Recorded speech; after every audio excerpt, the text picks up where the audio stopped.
Essa segunda mesa se chama Preços versus Valores dos Tratamentos para Doenças Raras. Eu gostaria de chamar ao palco agora Bruno Abreu, diretor de Mercados e Assuntos Jurídicos da Sindusfarma. Uma salva de palmas, gente.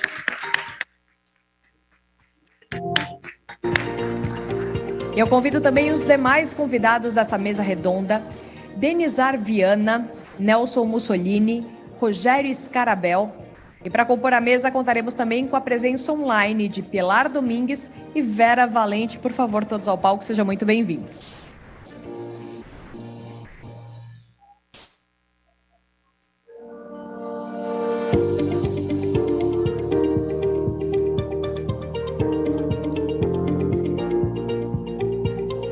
Em alguns instantes teremos todos os palestrantes aqui com a gente, para que a gente possa dar início à mesa 2.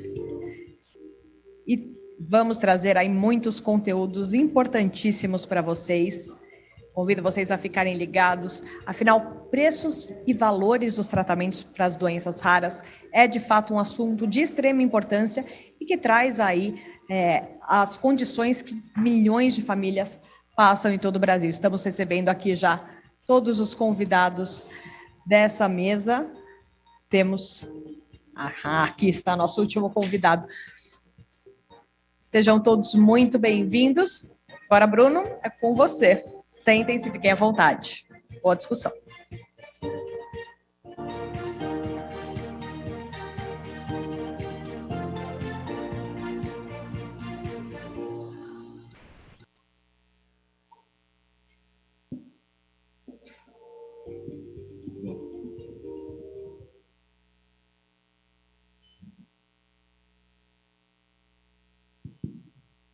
Boa tarde a todos. Está funcionando.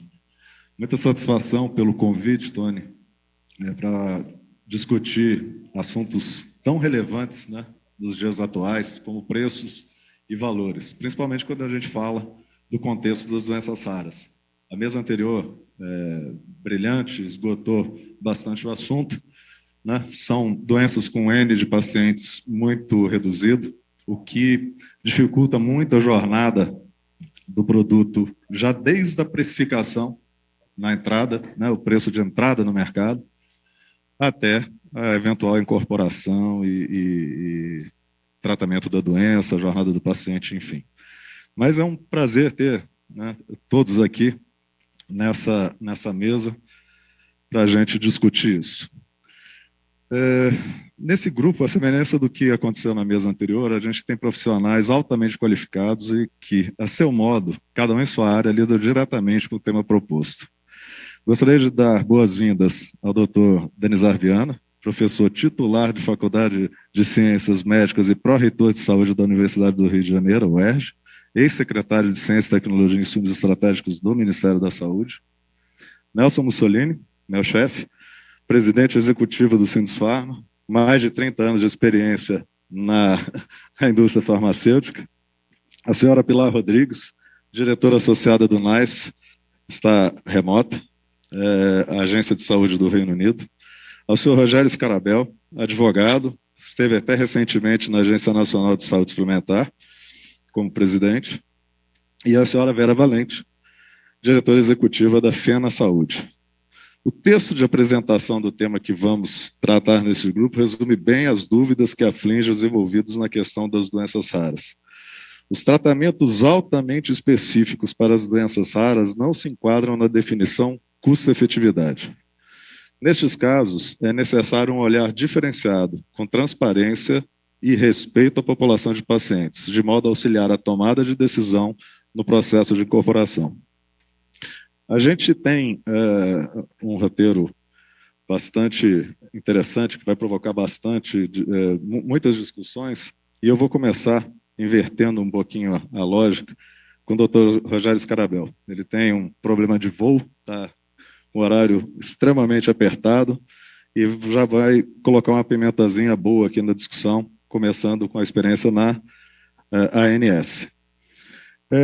Quando, à frente da ANS, o senhor teve a oportunidade de acompanhar processos de incorporação de drogas órfãs, e essa incorporação de drogas órfãs, do ponto de vista da saúde privada, tem um desafio. Como equacionar a sustentabilidade, alta tecnologia e expectativa dos pacientes? Meu caro, primeiro cumprimentar todos aqui na mesa, queria cumprimentar todos aqui na plateia, permita-me cumprimentar todos aqui na pessoa do meu amigo Edu Silveira, é um raro também, da Abrafeu, cumprimentar o Tony pela gentileza do convite e agradecer desde já. Meu caro, esse é um debate que, quando estivemos lá na agência, né, saí agora, tem 25 dias que eu saí da agência, e tive a oportunidade também, além de estar na presidência, de ser diretor da DIPRO, que é a diretoria que tem a atribuição para fazer a incorporação de tecnologia, e esse é o principal, um dos principais debates, que é a relação com o impacto. Não por outro motivo, já em 2018, na publicação da RN 439, nós passamos a discutir esse ponto e trouxemos para os requisitos obrigatórios a apresentação e o debate de todo o impacto econômico e impacto orçamentário para a discussão. Por ocasião da publicação da 465 e da 470, nós voltamos a trazer e publicamos, inclusive, de forma a mostrar para a sociedade qual era o impacto das incorporações, qual é o impacto de cada droga traz, porque, diferente da incorporação no SUS, na saúde suplementar, o impacto ele vai diretamente para o preço, né? Então, nós tivemos na incorporação de 69 tecnologias, um impacto que nós estimamos numa difusão lenta de 1,5 bilhão até 2,5 bilhões, e isso ele volta para o preço do plano, ou em forma de reajuste, ou em forma de porta de entrada, né? Então, essa era a nossa preocupação. A nossa preocupação nunca foi o preço, mas o valor dessa tecnologia, dentro de todas as suas análises, de que ele trouxesse efetivo benefício para o paciente, e assim foi feito. Por isso, toda a necessidade de ter um racional, de incorporar exatamente aquilo que traz um benefício efetivo para o beneficiário, porque essa tecnologia ela vai ser paga pelos beneficiários, e esse foi todo o nosso objetivo, toda a nossa dedicação enquanto fizemos a análise das incorporações, das tecnologias que foram submetidas na Agência Nacional de Saúde Suplementar. Logo, então, isso foi agora em abril, 1º de abril, passou a vigência, e em seguida foram feitas as primeiras alterações já desse novo formato do fluxo de um novo processo de incorporação, agora muito mais célere, com uma incorporação individualizada, sem uma janela. Então, isso também tem uma discussão para que tenhamos ainda um rigor ainda maior nessa análise de racionalidade, nessa análise de efetividade do custo e que seja suportado pelo sistema. É um debate muito importante, não se esgotou na agência, tem muitos desafios, foi citado aqui na mesa anterior, os desafios de IPLs, desafios de projetos, desafios de MPs, e de todo um debate no Congresso que realmente precisa ter um cuidado, a agência precisa ser ouvida, os profissionais que aqui estão precisam ser ouvidos para que tenha um desfecho adequado nesses projetos e que isso não traga uma enxurrada de tecnologias que não tragam benefícios efetivos e que isso acabe causando uma desorganização do sistema, né? Nós sabemos que é um sistema robusto, um sistema importante, são quase 50 milhões de vidas nesse sistema de saúde suplementar, e ele precisa ser pensado dentro dos seus pilares, do mutualismo, da precificação, do risco e da incorporação de tecnologia. Dentre essas 50 milhões de vidas, né, cobertas, algumas são as vidas raras, né? E essas vidas raras, por meio das associações de pacientes, encaminharam à Casa Hunter a preocupação com o descompasso entre as ações do SUS e da ANS.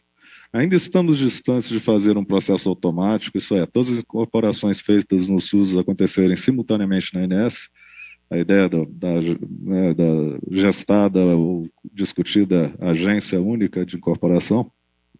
Quando nós tivemos a agência única, o professor Denizar tem muito mais autoridade do que eu para falar. Estivemos juntos nesse debate e com certeza, mas o nosso objetivo, desde quando lá iniciei na agência, no ano 2018, foi alinhar todas as diretrizes, alinhar todas as questões técnicas. Então, todos os manuais, todas as diretrizes da Conitec são as mesmas diretrizes da agência. Agora, a submissão sem ter uma janela, ou seja, a submissão contínua, e essa análise que permeia o mesmo tempo, praticamente, da Conitec. O problema é que nós precisamos só ver quais são os limites da agência e os limites da Conitec. Por exemplo, a Conitec faz as consultas públicas em 20 dias. Lá nós não podemos... desculpa meu cacuete meu hábito de falar nós, porque eu estava até muito pouco tempo atrás. Não é esse o objetivo, evidentemente, mas a agência tem algumas limitações, como, por exemplo, uma consulta não pode ser menos do que 45 dias. Você tem decisores lá, que são os diretores, que eles precisam ter tempo de análise para isso. Então, se equacionar essas questões, que é o nosso objetivo de trazer alinhamento, inclusive de análise, nós deixamos, por exemplo, de fazer a análise de evidências clínicas, não fazia sentido. Tudo aquilo que foi analisado pela Conitec, nós só fazíamos a análise econômica, né? Inclusive foram feitas 23 incorporações que vieram da Conitec já analisadas, porque senão você desperdiça recurso, né? No recurso eu falo de recursos humanos e também recursos econômicos. Eu penso que é possível, sim, fazer esse alinhamento. Eu ainda não sei se nós teríamos maturidade suficiente para nós termos uma agência única neste momento. Isso eu acho que nós, alinhando processos e caminhando no alinhamento do processo, me parece ser uma questão mais adequada.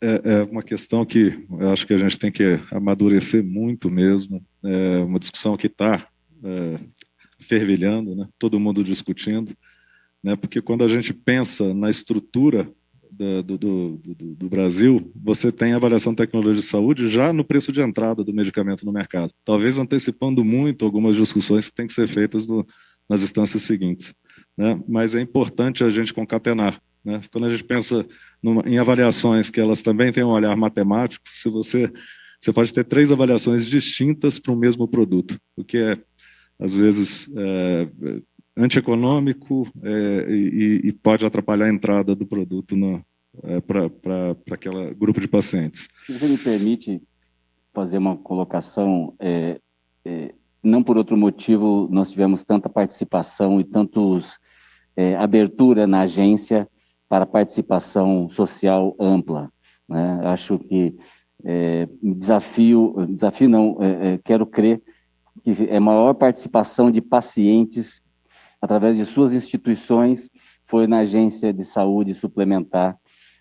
Toda a sociedade pode fazer a sua submissão, inclusive, vou chamar aqui pessoas físicas, fizeram suas submissões, houveram 156 submissões, 10 foram elegíveis para serem analisadas, 30 mil participações em consultas públicas, o que mostra a relevância e a importância desse setor e dessa incorporação. Então, a participação auditiva fiquei muito feliz com a fala da doutora do FDA, doutora Daniela, porque realmente nós fazíamos as nossas reuniões técnicas, fizemos 27 reuniões técnicas para ouvir as pessoas, e muitos foram os pacientes que lá estiveram para falar da sua experiência de vida. E se olhar todos os nossos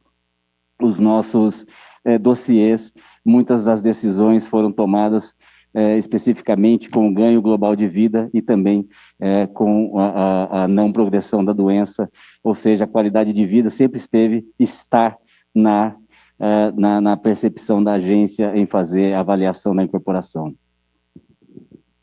Excelente.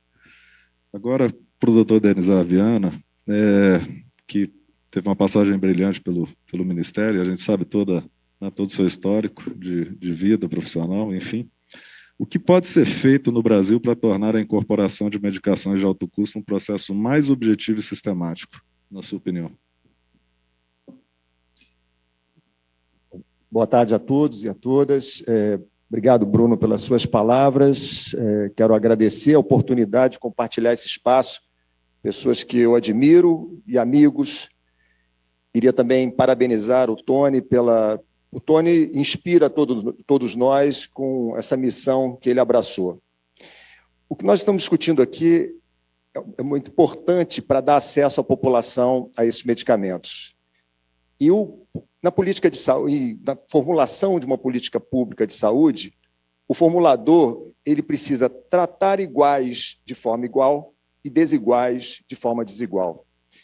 É muito importante esse olhar, porque quando a gente fala das doenças raras, tem que ter uma política específica para esse contexto, como muitos países já fizeram, já avançaram num delineamento da política. E aqui eu vou fazer um recorte para discutir uma questão objetiva em relação ao processo de tomada de decisão de incorporação. E se nós analisarmos, e sabemos que os medicamentos chegam com alto custo, até pelo próprio pesquisa e desenvolvimento desses fármacos para um nicho muito específico de pacientes, nós temos que ser também muito criteriosos nesse processo. Mas se nós olharmos a tríade da avaliação de tecnologia em saúde, o primeiro ponto é a avaliação da evidência científica. E aí nós vamos nos deparar com uma limitação, com uma incerteza desse grupo de doenças, porque nós temos um contingente pequeno, os ensaios clínicos são pequenos, então existem incertezas. Como é que o formulador de política pode avançar em relação a esse tema? O primeiro ponto seria usar outras formas de análise, dados de mundo real. A parte metodológica avançou muito na análise dos estudos de mundo real, dos estudos de efetividade. Então, você pode, muitas vezes, fazer algum tipo com uma base de evidência que suporte isso, de incorporação condicionada a outros dados que vão acontecer ao longo de um tempo, que é combinado entre quem produz e quem é o contratante, o comprador daquela tecnologia. Então, esse é o primeiro ponto. Há formas de você lidar com essas incertezas que hoje permeiam a discussão da incorporação de doenças raras e medicamentos de alto custo para esse conjunto. Um tópico também importante, e aqui foi comentado logo no título, da análise econômica propriamente dita, de custo-efetividade, nós não podemos usar o mesmo parâmetro de custo-efetividade para uma doença prevalente para uma doença rara, porque isso não vai funcionar. Nós temos que ter parâmetros, e os países estão avançando em relação a isso, a definição de estratos, para que possamos, mais uma vez, olhar desiguais de forma desigual. Esse é um outro ponto importante. E aí, um aspecto, eu acho que o Bruno chamou bem a atenção, do impacto orçamentário, que é o grande dilema do gestor na hora da tomada de decisão de incorporar. Nós temos que avançar em novos modelos para incorporação. É óbvio que o impacto é importante, e ele tem que ser muito bem avaliado, e racionalmente essa decisão tem que ser feita de uma maneira muito criteriosa. Mas, para isso, como é que o mundo está abordando essa questão? Está trazendo modelos de compartilhamento de risco, modelos de amortização. Na saúde suplementar, onde isso talvez seja um pouco mais fácil, até porque o gestor ele tem mais liberdade de fazer determinadas ações, usar resseguro. Há outras formas de se avançar, porque hoje esse modelo, e eu vou tratar aqui no recorte do SUS, de aquisição de tecnologias de alto custo, pelo modelo de pagamento de contratualização que o Ministério tem para fazer, diante do seu modelo legalista, ele é inviável num curto, médio prazo, né, diante das tecnologias que estão surgindo aí. Com um agravante no Brasil, nós temos judicialização. Ao contrário de outros países, onde a definição de um NAIS é a definição para a sociedade, aqui a judicialização ela penaliza esse processo. Por que penaliza? Porque ela é uma geradora de iniquidade também. Porque quem tem acesso à judicialização é uma pessoa que também já tem informação, e a ideia de que a judicialização possa trazer algum grau de equidade, ela é equivocada. ela é importante, a judicialização, ela foi importante para mostrar as falhas na regulação. Ela botou o dedo na ferida. A judicialização, ela é um direito do cidadão, mas ela tem que ser a exceção e não a regra. E hoje ela é regra em boa parte dos processos. Por quê? Porque tem que se tratar a regulação de uma maneira mais efetiva. E cabe ao gestor, Bruno, cabe ao formulador de política de saúde trazer essas inovações para lidar com esses medicamentos de alto custo. Não adianta nós não podemos fechar os olhos para essas realidades. Se eu tenho uma medicação que muda a história natural da doença, a população tem que ter acesso a isso. A forma pela qual nós vamos dispor isso, esse é o grande desafio. E eu queria aqui enaltecer, o parlamento vem ajudando nisso. O parlamento vem criando projeto de lei para dar acesso, para que o gestor tenha instrumentos para avançar nisso. Eu acho que isso talvez seja um pouco da minha visão para te dar uma resposta sobre essa questão dos medicamentos de alto custo. Com certeza. E a judicialização, né, a gente sabe que não é boa para ninguém. Quando a gente pensa num medicamento para doença rara, que tem um N de produção também muito pequeno, que correspondente ao N de pacientes, às vezes numa planta só, onde você faz uma logística para todo o planeta. A judicialização bagunça demais essa ordem. Às vezes o gestor não consegue nem comprar, nem cumprir a ordem judicial, né? É muito complicado isso. Bom, quais foram os principais aprendizados que o senhor leva da experiência da SCIT, né? Porque você tentou colocar, trazer e transformar a experiência numa política de Estado e ela não foi para frente, ficou de governo. Bruno, o aprendizado foi enorme, porque, primeiro, o gestor público só pode fazer aquilo que a lei lhe permite, ao contrário do gestor privado, que faz tudo desde que a lei não o proíba de fazer. E no nosso modelo da gestão pública, de uma maneira geral, esse é um grande obstáculo para a inovação gerencial no Brasil.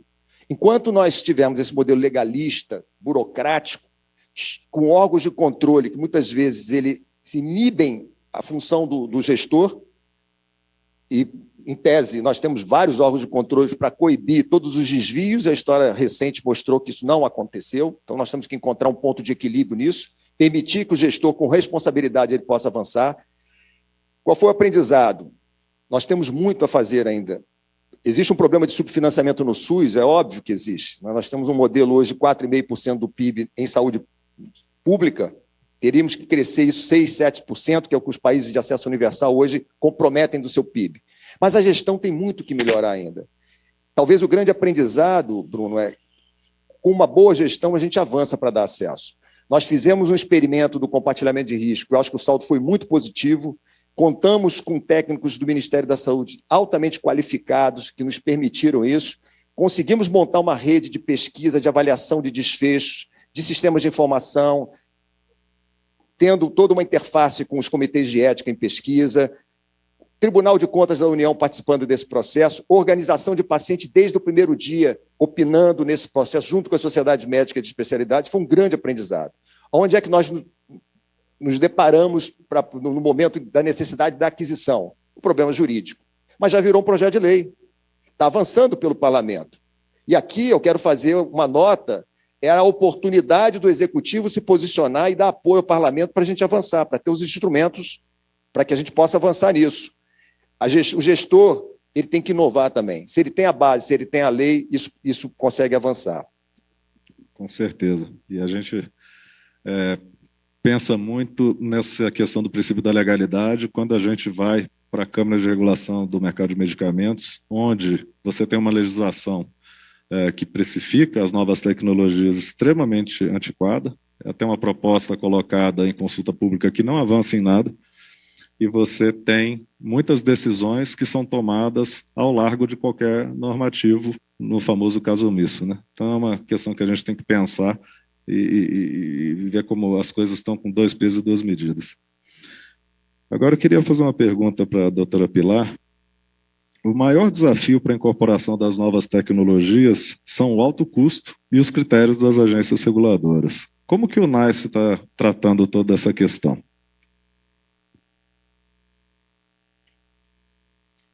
Thank you so much for the invitation to be part of this roundtable. Muito obrigado, obrigado por participar dessa roundtable. Estou super emocionada de participar aqui na Inglaterra. A pergunta que você me colocou é muito interessante. Para vocês que não sabem, NICE é uma agência de avaliação tecnológica, seria como a Comunitech no Reino Unido. A gente tem diferentes programas na NICE para avaliar tecnologias para condições raras. Então, posso dizer que o nosso programa mais conhecido, que é o Technology Appraisal Program, que a gente avalia os medicamentos, alguns para condições raras, para os muito raros, que são muito diferentes, enquanto ao impacto que tem na vida dos pacientes. Nós temos programas de tecnologia de alta raridade, né? São programas diferentes aqui na Inglaterra. Bom, esse tecnologias altamente especializadas, nós temos a gente reconhece isso para o tratamento de condições muito raras e que precisa que tem um prêmio no sistema de saúde. Então, com relação à questão do custo-benefício, a gente tem claro que a gente tem uma limitação dos recursos do nosso sistema de saúde. Então, foi importante criar um programa para um determinado objetivo que seja sistemático e transparente para fundear essas tecnologias. Na verdade, tem um pedido das partes interessadas que querem entender como que essas tecnologias são incorporadas nos sistemas. Então, por isso, nós temos um programa específico para o NICE para olhar para tecnologias para condições muito, muito raras. Então, como eu estava dizendo, nós também temos uma avaliação de tecnologia que olha para doenças raras também, não muito raras, mas inclui também as doenças muito raras. Então, na verdade, historicamente, existem alguns pedidos, né, que são considerados raros, e nós temos alguns metodologias, todas as nossas metodologias de como a gente faz a avaliação das tecnologias, na verdade. Então, esses métodos, na verdade, eles estão no processo de consulta agora, todo mundo pode acessar, e um dos aspectos que foram incluídos, e por isso que eu queria mencionar isso hoje, é um melhor reconhecimento de algumas doenças raras. Então, a gente olha para a literatura, para a evidência de o que a sociedade realmente dá valor. E a gente descobriu que a sociedade no Reino Unido dá valor a tratamentos que estão em foco nas condições semi-raras. Então, a sociedade tenta colocar mais valor nisso. Então, a gente propôs incluir a severidade como um valor elementar, como um modificante no quadro da avaliação da tecnologia. Então, nesse sentido, as tecnologias que têm objetivo em condições severas vão ter mais valor. Então, a gente olhou também outros fatores, tá? Que talvez você pode estar pensando se a raridade estava entre eles. Sim, a gente olha para a raridade, mas a gente não encontrou evidências de que a raridade em si teria mais valor do ponto de vista da sociedade, tá? A severidade, a gravidade da condição é que a popularidade dá mais valor. Isso é o que realmente pensa no valor. E por isso que nós não propusemos um modificador nesse poder.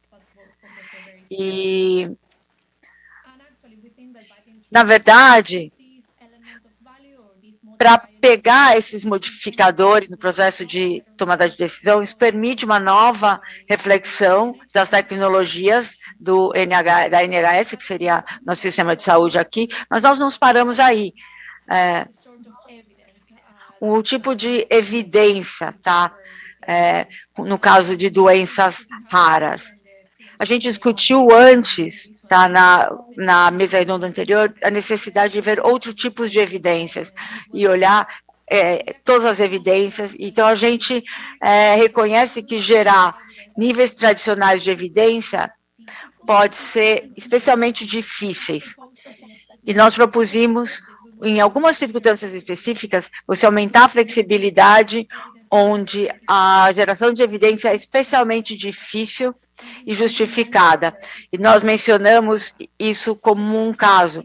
Então, nesse sentido, Gídio, não quer dizer que nós não estamos olhando para a robustez ou para o rigor científico. A gente ainda espera um alto nível de evidência e um alto nível de evidência de acordo com o contexto, a relevância do contexto. Então, no caso de doenças raras, nós dissemos que se o melhor nível de evidência está disponível para o que isso pode ser gerado, tá?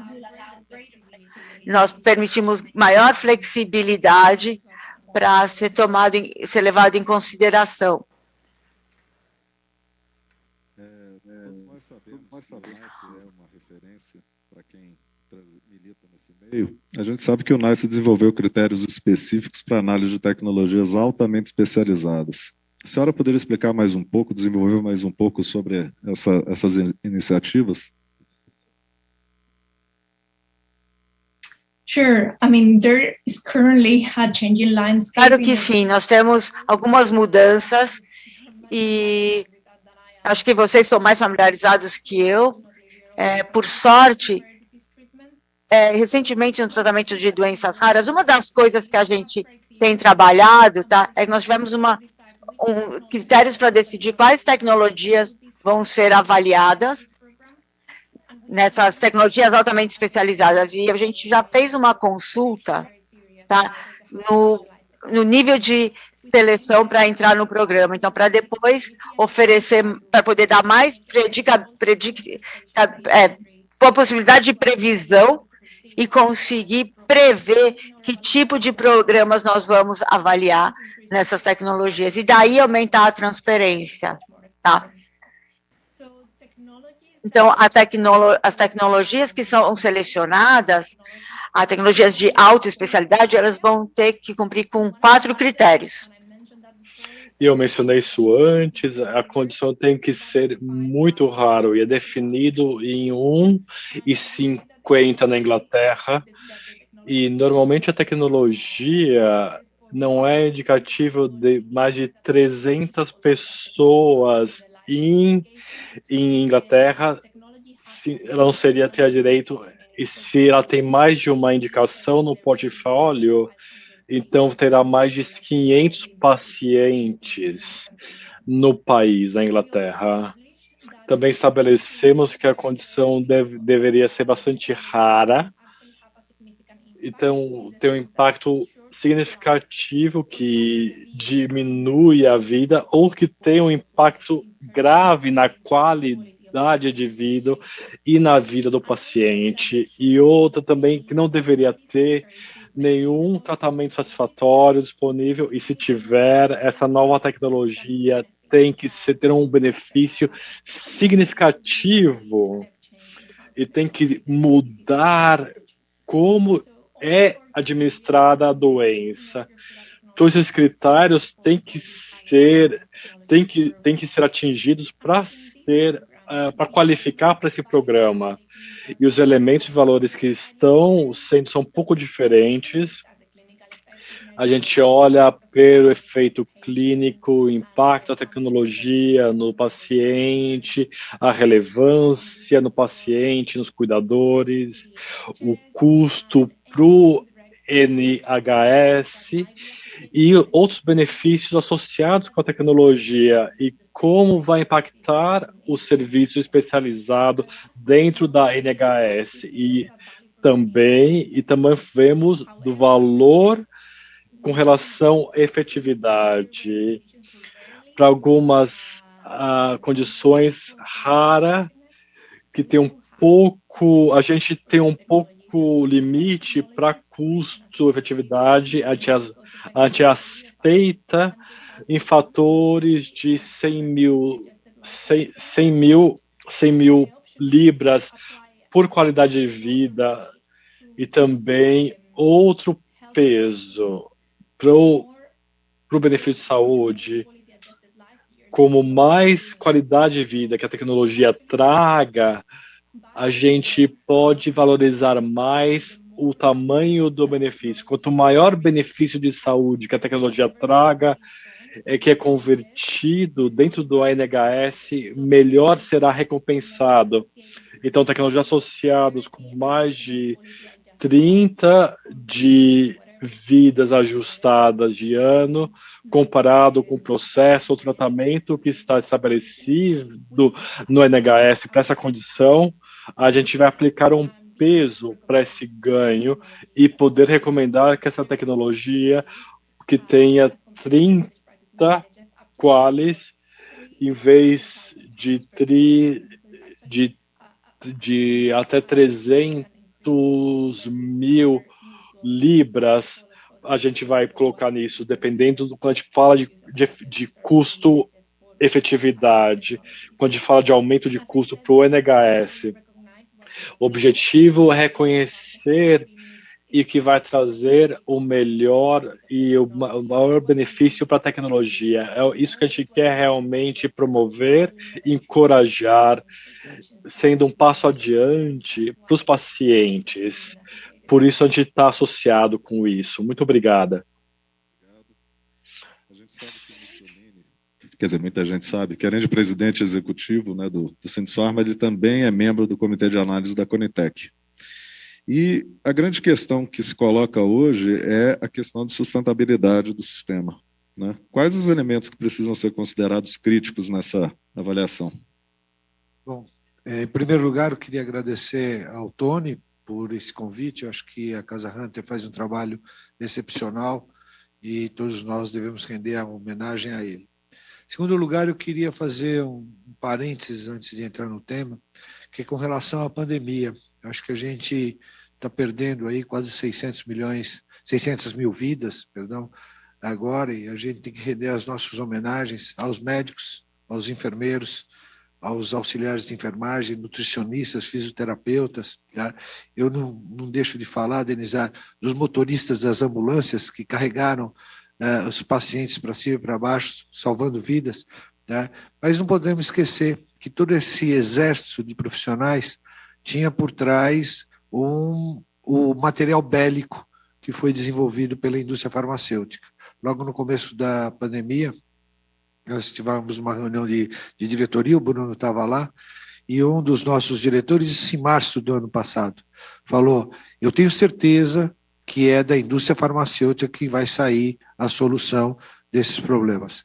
E daí eu até desenvolvi um artigo posteriormente falando sobre isso, porque acredito muito nisso, né? Com relação ao problema que nós temos entre custo e o tratamento, né? Um grande debate que nós enfrentamos. Eu acho que o Denizar já abordou uma parte muito importante, que é o absurdo que nós temos no nosso país, que são as ações judiciais.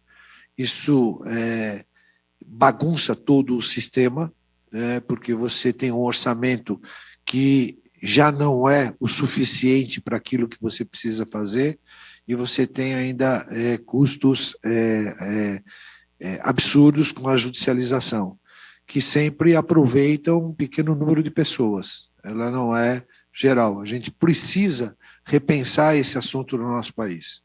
O Conselho Nacional de Justiça precisa olhar esse assunto de uma forma um pouco mais criteriosa, porque isso pode gerar danos muito grandes para a nossa sociedade como um todo. Isso eu não tenho a mínima dúvida.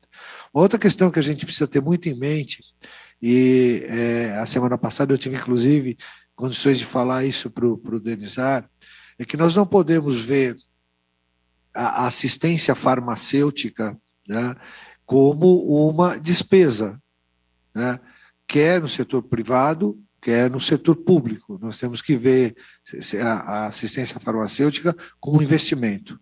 Se nós não pararmos para enxergar a assistência farmacêutica como investimento, a gente vai ter problemas seríssimos no nosso país, em todas as áreas da questão da saúde, quer para as doenças raras, quer para as doenças mais comuns. Está aí a farmácia popular, é um exemplo típico de que, se você dá uma assistência farmacêutica eficaz, você reduz o seu custo de saúde. Se você consegue tratar de forma eficaz o raro, você reduz uma série de custos que hoje você tem dentro da sociedade. E isso tem que ser avaliado no momento em que você está falando de uma incorporação, ou no sistema público ou no sistema privado, uma nova tecnologia. O custo que está envolvido atrás disso tem que ser olhado como um investimento, porque você está gerando a possibilidade de ou o cuidador estar trabalhando, e isso gerando riqueza, ou o próprio doente ter uma atividade profissional e está gerando riqueza para o seu país. Então, a gente precisa olhar isso com muito cuidado. Sem dúvida nenhuma, o desenvolvimento de uma coparticipação efetiva do desenvolvedor da tecnologia com os sistemas público e privado, e eu gosto sempre de citar os dois sistemas porque é importante, é fator decisivo e cada vez mais assim o será. Eu não tenho a mínima dúvida com relação a isso. Nós precisamos efetivamente ter um sistema de participação, de coparticipação efetivo. O Denizar tentou fazer isso, e infelizmente aquilo que era para ser uma política de Estado não virou uma política de Estado, e nesse ramo não adianta nem falar que vai ser uma política de governo ou uma política de secretário, como aconteceu com as PDPs, que eu sempre vivo falando. Nós precisamos, sim, debater esse assunto de uma forma clara. Acho que a participação do parlamento é fundamental, e nós temos as deputadas federais que estão aqui hoje nos assistindo. Eu acho que é extremamente importante esse debate aberto, claro, com audiências públicas, chamando a sociedade para participar desse debate dentro do parlamento, para que a gente possa fechar essa equação, que não é uma equação fácil em nenhum lugar do mundo, e muito menos num país em que se diz que a saúde é universal, que a saúde é um direito do cidadão, uma obrigação do Estado, mas só gastamos 4,5% do nosso produto interno bruto em saúde, quando os países que têm uma saúde que não é obrigação de Estado, como nos Estados Unidos, chega a quase 10%. Então, a gente começa a ver que tem alguma coisa errada na forma como a gente faz as questões aqui. Então, eu entendo que o debate claro, o debate transparente, o debate vendo saúde, e a pandemia demonstrou isso, como uma solução para problemas e não como um problema, pode nos ajudar a chegar a fechar essa equação de uma forma muito mais positiva. Nessa linha, desenvolvendo um pouco mais o raciocínio, um dos maiores questionamentos dos pacientes, dos cuidadores, está relacionado ao papel da indústria nesse processo. Como a indústria farmacêutica pode auxiliar na redução do impacto orçamentário? Então, a grande questão, eu sempre disse isso, que a grande questão está no número de pacientes e no tempo em que você tem a sua tecnologia única, ou que você tem a prioridade da sua tecnologia. Quando você tem um número de pacientes muito pequeno, você começa a ter um custo de produção, um custo que vai ter que ser dividido por várias pessoas, muito maior. Então, você tem esses preços que, às vezes, chegam em questões complicadas para serem geridas pelo Estado, para serem geridas pelo sistema privado de saúde. O sistema privado tem ainda uma solução, porque ele tem uma questão de negociação muito mais simples e ele tem como repassar isso para frente. O sistema público tem algumas dificuldades, porque ele tem o limite da despesa, que ele não pode ultrapassar aquele limite de despesa e não tem para quem passar a conta. Então, fica um pouco mais difícil. No sistema privado, você consegue, sim, ainda ratear essa conta com um número maior de pessoas, aqueles que usam com aqueles que não usam, você tem uma condição um pouco melhor. No sistema público, isso é um pouco mais difícil. Então, eu não tenho a mínima dúvida que o compartilhamento de risco é a parte que a indústria pode fazer. É ali que está o espaço onde a indústria pode trabalhar. É um espaço que não é muito grande, mas é um espaço. na hora que eu defino ou apresento a minha tecnologia e eu digo que a minha tecnologia vai cuidar de 500 pessoas, né? Eu tenho que assumir o compromisso perante o gestor público de que se tiver 501, essa uma eu vou ter que pagar. É isso que a gente tem definido. E isso é um sistema mais fácil. Há sistemas de compartilhamento de risco, Bruno, que são muito complicados, e o Denizar sabe disso, principalmente num país continental como o nosso. Então fica muito difícil você fazer um acompanhamento da eficácia da tecnologia, da segurança da tecnologia. Num país tão grande como o nosso, você pode perder alguma coisa. Mas na hora que eu uso objetivos muito claros e de fácil mensuração, a coisa começa a ficar melhor. Eu não vejo outra saída para a indústria, não vejo outra saída para os sistemas público e privado que não a participação numa corresponsabilidade por aquilo que a indústria está dizendo que vai entregar, como vai entregar e para quem vai entregar. Nessa linha, o Denizar levantou muito bem, né? A gente demorou muito a começar as discussões, mas a gente vê até o parlamento com o PL ativo. Eu pessoalmente, acho que o PL inviabiliza um pouco. Eu acho que ele traz muitos elementos e pode confundir ou inviabilizar, engessar o sistema. Mas a gente tem visto a sociedade se mover e as discussões serem aprofundadas. Agora, uma pergunta para a doutora Vera Valente. A gente pode dizer hoje que existe uma política de planos de saúde com relação às doenças raras, uma estratégia específica voltada a esses grupos de pacientes?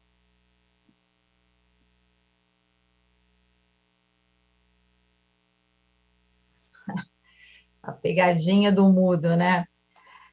Boa tarde, Bruno, boa tarde a todos, todas que estão participando. Queria cumprimentar os meus colegas de painel. Estou entre amigos, né? Alguns amigos bastante antigos, de longa jornada, vários, todos muito conhecedores aí do tema.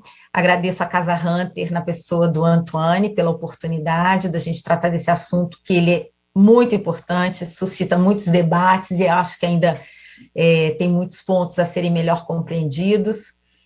É muito bom participar de uma discussão técnica com especialistas, né, e destaco o doutor Denizar e a doutora Pilar, para que possamos absorver conhecimentos das melhores práticas do mundo no processo de incorporação, garantindo, assim, esse acesso às melhores tecnologias. E aí, eu queria destacar que em todos os sistemas mais avançados do mundo, a ATS, Avaliação de Tecnologia em Saúde, ela é a ferramenta principal de suporte às decisões de incorporação. Não havendo em nenhum desses países incorporação automática de tecnologias, como alguns vêm defendendo neste momento no Brasil. Por isso, a FENA Saúde, eu quero aproveitar essa oportunidade para dizer que nós temos nos manifestado de forma enfática contra o projeto de lei que abriria essa possibilidade no Brasil, incorporação automática de drogas, pelo PL 6330, que foi vetado pelo presidente da República. Isso não existe em nenhum lugar do mundo, e nós temos que respeitar o órgão regulador, né, a ANS, aí, que o doutor Rogério já foi presidente, sua competência técnica em fazer a melhor avaliação e as melhores escolhas para a sociedade brasileira.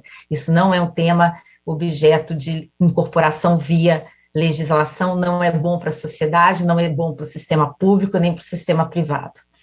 O sistema suplementar, ele trata de forma, agora indo direto à pergunta, né, trata de forma equânime qualquer beneficiário, não existe uma política específica para doenças raras, mas somos um setor regulado e cumprimos todas as diretrizes e normas do regulador. Então, embora existam publicados requisitos específicos na definição de cobertura em condições definidas como doenças raras, isso não tem de forma alguma impedido que essas tecnologias sejam utilizadas pelos beneficiários nessa condição nos planos de saúde. Então, a ANS, ela vem incorporando ao rol várias tecnologias voltadas a esse tipo de patologia. Os planos garantem cobertura de medicamentos, produtos, procedimentos para essas situações descritas como doenças raras, uma vez que todas as doenças do CID estão assistidas pelas operadoras. Os pacientes com doenças raras encontram nos planos de saúde cobertura de testes genéticos, procedimentos e medicamentos. E aí é bom lembrar que na última atualização do rol recente, foram incorporados procedimentos como transplante halogênico de medula óssea para mucopolissacaridose, medicamentos para doença de Paget, esclerose múltipla, psoríase grave, retocolite ulcerativa, entre outras. Então, o rol tem sido atualizado, vinha sendo atualizado a cada 2 anos, e teve na sua última atualização contemplado esses procedimentos e medicamentos para doenças raras, e agora, como já foi mencionado, houve uma modificação, né, a RN 470 da ANS, que tornou o processo do rol contínuo, ou seja, ele não é mais a cada 2 anos, e depois disso, em função de toda a discussão desse projeto de lei que buscava eliminar a ATS para alguns medicamentos no Brasil, o governo, né, o presidente, nós tivemos uma medida provisória, 1067, para resolver a questão do prazo, ou seja, é muito importante manter a avaliação de tecnologia, o prazo era longo, para determinadas patologias, 2 anos é muito tempo, então hoje essa questão está resolvida via RN da ANS e ainda mais via uma medida provisória, que reduz os prazos, torna o processo contínuo, mas sem eliminar a avaliação e a participação da sociedade. Como também já foi mencionado aqui, esse processo do rol, ele traz para dentro da discussão os pacientes, associação de pacientes, sociedades médicas, o pagador, o desenvolvedor da tecnologia, é um ambiente democrático de discussão que nós consideramos muito importante para que as melhores escolhas, as mais importantes, que conseguem as devidas comprovações, elas sejam feitas e incorporadas. Então, para a segurança dos pacientes, não podemos abrir mão da avaliação de tecnologia em saúde. A evidência continua sendo um fator primordial para definir cobertura. Em quaisquer circunstâncias, a incorporação de novas tecnologias deve ser de forma racional e equilibrada, por meio de processos transparentes e com ampla participação social. Então, deve-se exigir que sejam mensurados reais benefícios e a efetividade de tecnologias incorporadas em relação a tratamentos já disponíveis, com base em evidências e indicadores objetivos e verificáveis. Não perdemos de vista, quero enfatizar isso, no caso das doenças raras. A incorporação de tratamentos encontra desafios específicos na forma de escassez de evidências científicas que comprovem essa eficácia, a segurança e os benefícios das tecnologias avaliadas, diferente do que ocorre com doenças mais prevalentes. Mas esse não é um problema exclusivo do Brasil, como a doutora Pilar aí já muito bem explanou. Outro aspecto ao qual devemos nos atentar é que não é possível dissociar a discussão sobre cobertura de novas tecnologias e medicamentos, tanto para doenças raras quanto para qualquer outra doença, da sua precificação e do seu financiamento, como também já foi abordado. Não adianta ignorar a necessária manutenção do equilíbrio econômico-financeiro, sobretudo no cenário de restrições orçamentárias severas. Foi mencionado que os planos de saúde rateiam, né, os valores. Então, o plano de saúde, ele recebe as mensalidades dos beneficiários e tem que fazer uma gestão muito responsável desse fundo mutual, porque é esse fundo que vai arcar com qualquer despesa que os beneficiários necessitem. Por isso, a importância da incorporação de tecnologias muito responsável, porque a consequência da incorporação dessas tecnologias, sim, é um rateio para todos os beneficiários do sistema, que é o princípio básico do mutualismo, que é o principal pilar do funcionamento da saúde suplementar. Então, ressalto que, embora não haja processos, prazos ou métodos diferenciados para tecnologias para tratamento de doenças raras, as operadoras não têm nenhuma restrição com relação ao acesso a tratamentos e tecnologias que decorram de requisitos e metodologias aplicados pela ANS. Muito obrigada. Obrigado, Vera.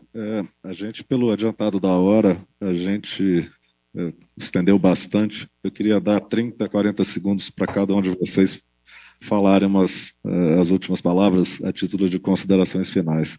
Passo a palavra para a doutora Pilar e em seguida a Vera. Thank you so much. Well, obrigada.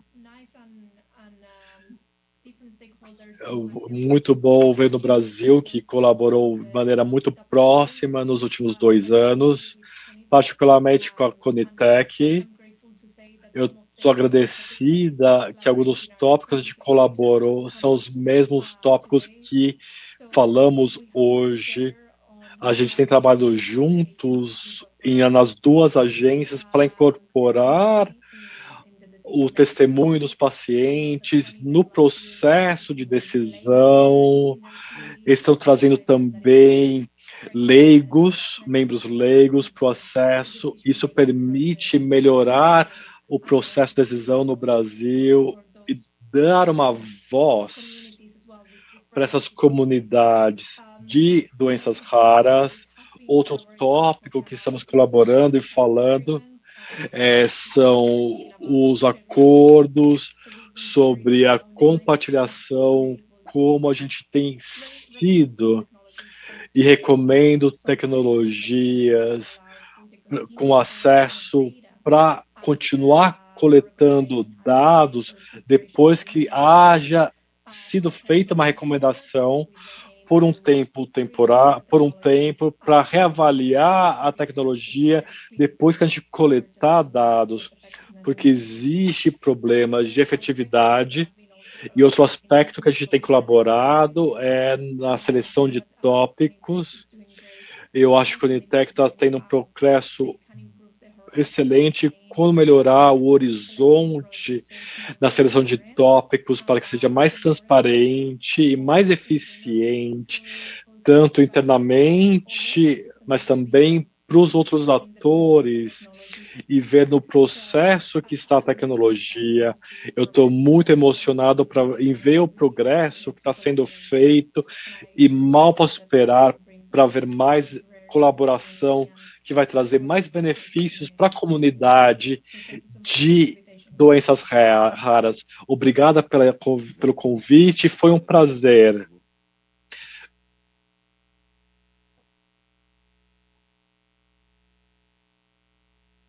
Vera?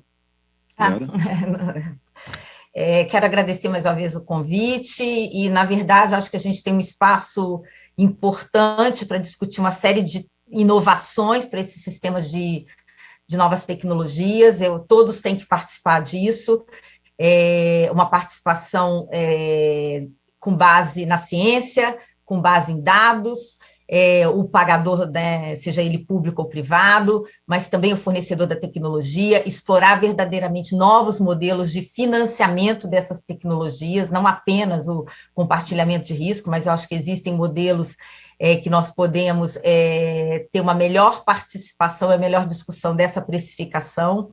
Né? Hoje, essa precificação ela é bastante limitada na CEMED. Temos hoje uma consulta pública, que eu considero que é uma oportunidade de nós revermos o preço de incorporação, né? Nós temos hoje a definição de preço para a sociedade como um todo. Existe preço para vender pouco e tem que ter preço para vender muito. Então, eu acho que trazer essa discussão no momento da incorporação, toda a sociedade ganha. A saúde suplementar, nós somos planos de saúde, queremos cuidar da saúde das pessoas, queremos que as pessoas tenham acesso às melhores tecnologias para uma melhor qualidade de vida, mas que isso seja baseado em escolhas justas, porque a gente está falando de toda uma sociedade, e que também o dono da tecnologia participe dessa discussão, ajudando o sistema, seja público ou privado, a dar acesso às pessoas a esses tratamentos. Muito obrigada. Obrigado, Vera. Mussolini. Em primeiro lugar, quero agradecer a oportunidade. Acho que esse debate claro, esse debate bem transparente é muito bom, inclusive com posições algumas vezes divergentes, mas é através da divergência que você encontra soluções para o problema. Se você não puder debater as divergências, você pode criar uma série de problemas. Eu acho que nós tivemos um desenvolvimento. Eu estou na Conitec desde quando a Conitec começou. Né?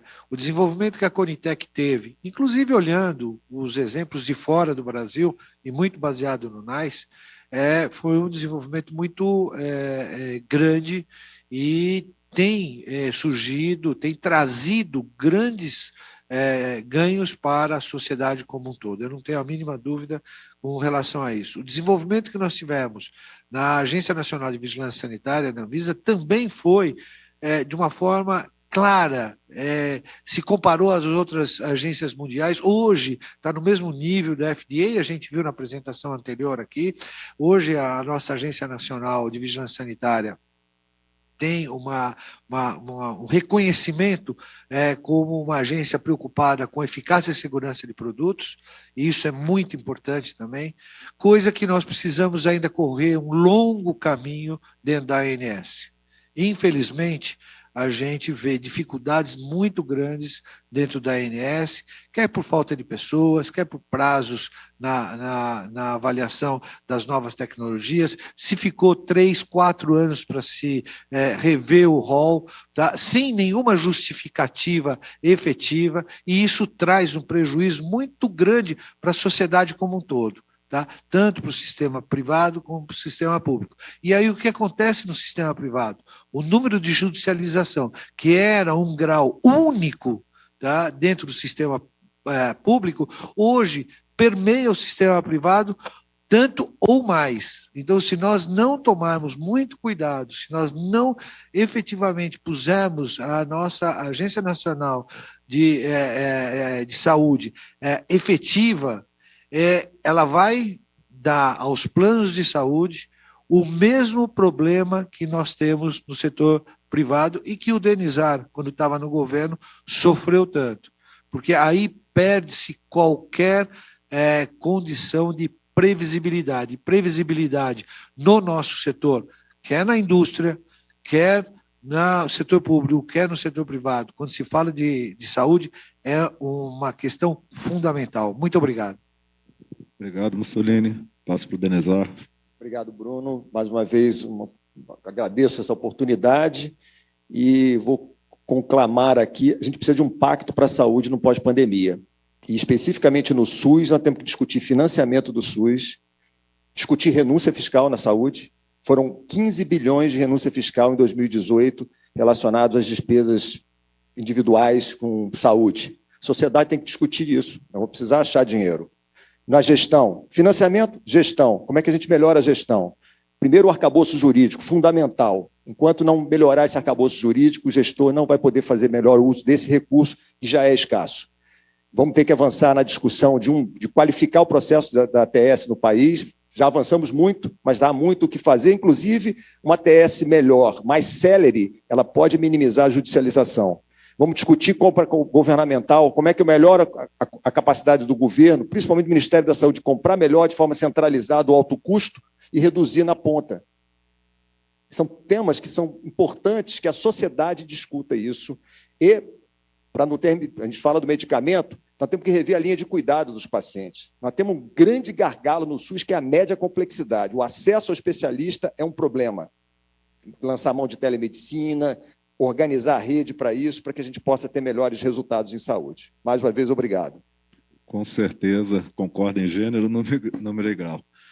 Obrigado a todos pela clareza, pela gentileza, pela sinceridade nas palavras. Agradeço a audiência e muito obrigado.